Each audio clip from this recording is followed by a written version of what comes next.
Hello, welcome. I'm Rene Valentina, and this is Musing Interruptus, a compilation of stories, rants, and sometimes nonsense, hopefully for your enjoyment. You can read along.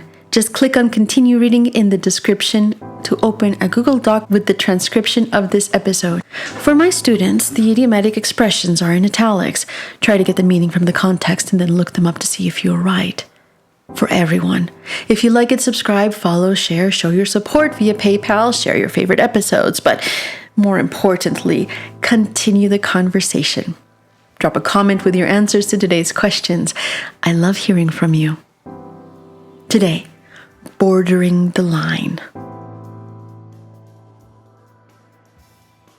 A guy is walking down the sidewalk, avoiding the cracks, human contact with anything. The sound of his leather soles against the concrete sidewalk and the sounds people make when they are trying to accommodate someone's needs compete for our attention. This person couldn't care less about anybody else. The next stop is a psychiatrist's office and then back home. The many compulsive acts seem to culminate at the bathroom sink. The hand-washing protocol seared into my mind. A few lathers of a new bar of soap under scalding water. Toss the bar, open another, do it again. At least that's what I remember, or what I choose to remember from that movie. Do you know which one I'm referring to? Those images haunt me and act as a cautionary tale when I've teetered on the line of compulsion, helping me veer away, of course. I remind myself, if you do it once, it is more than enough. Say it out loud, move on. The same goes for closing stove knobs, making sure the freezer door closes properly.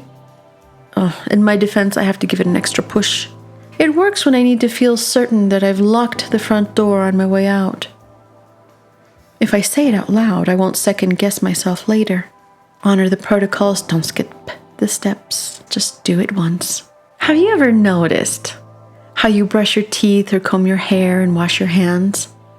They are repetitive motions that you generally don't change. There is a cadence that feels right, like a dance that has been perfected over the years, maybe like a good marriage.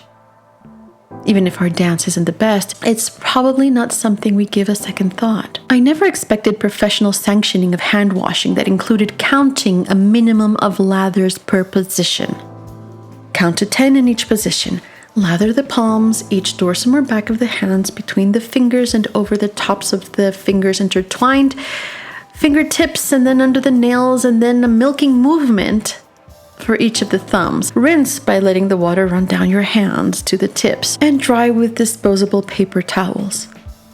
At home, I don't have paper towels in the bathroom. This has made me wonder about the crud that gets stuck on those towels. Do those towels in the bathroom defeat the purpose of professional hand washing, considering what I know about where I should keep my toothbrush? If you know what I mean.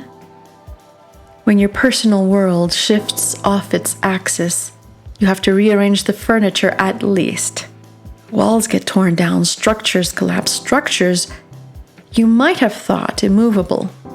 Amidst all of this, compensate, alleviate tension, and mourn whatever was lost along the way. At least try to stay as functional as possible. You can opt for the contrary, but that just means you're going to have to do the work later anyway. You know, whatever doesn't get done now will have to get done later. I'd rather get it down now, if you please. Although I don't know how true or realistic that is. It might be one of those things I hold on to create a semblance of continuity. It's akin to establishing the new normal, whatever that means. How can there be a new normal if the constant is change? I'm increasingly convinced that this is a futile effort that pushes away a more natural existence when you reach through the path of least resistance. Which begs the question, if you give in and stop pushing for stability, what else will lose meaning? Would disinfection, chemical detox, soapy produce, BPA-free, Teflon-free, and even microwave-free living still be relevant? And now 2-minute scrubbing? It is okay to do that, but the worst part is that it's not okay. And I'll tell you why. Brains, fill in the blanks, a great mechanism of the mind, can also be a double-edged sword. When learning, this can be great. When trying to understand someone, if you know the context, you can anticipate the message and help yourself out to understand what the person is saying. It can facilitate communication. However, it can be used to tell ourselves stories, especially if you've associated someone staying alive to 2-minute hand washing. This might be overly dramatic, as Musing Interruptus likes to be. It is free to do it. It is the world outside of Musing Interruptus that keeps me up at night. Thank you for listening.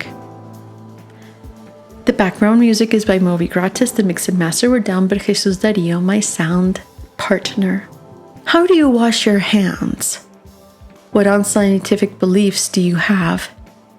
What is normality for you? I'm listening.